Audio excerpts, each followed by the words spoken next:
Îmi închide telefonul, vreau să spun ceva, un ultim lucru important.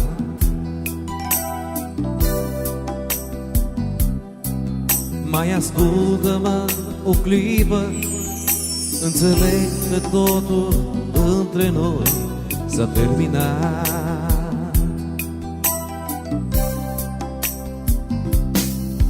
Dar te rog, ascultă bine, să mă crezi că îmi e greu când găsesc un pic din tine înăuntru meu.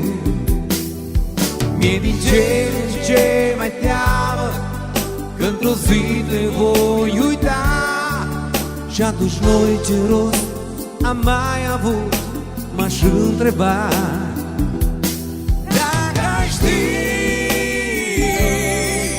Dacă știi că mâine o să ne pară rău de noi, dacă ai ști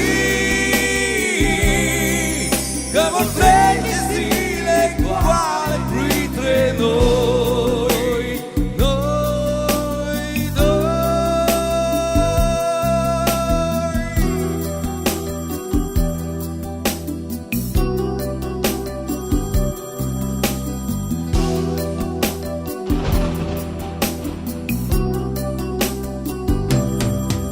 Poate n-ai lăsat să-ți treacă toate visele frumoase în care ai crezut.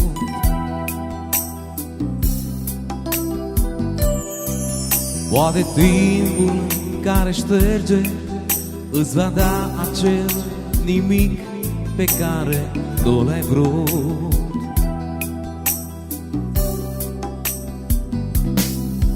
Nu ți-ar fi nici rău, nici bine, și despulță ai fugi spre același loc din tine, spre a mă întâlni.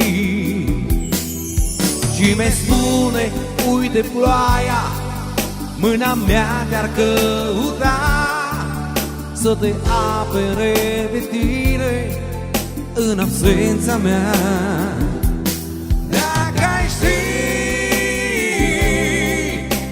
Știi că mâine o să ne pară rău de noi, dacă ai ști că vor trece zile goale printre noi, noi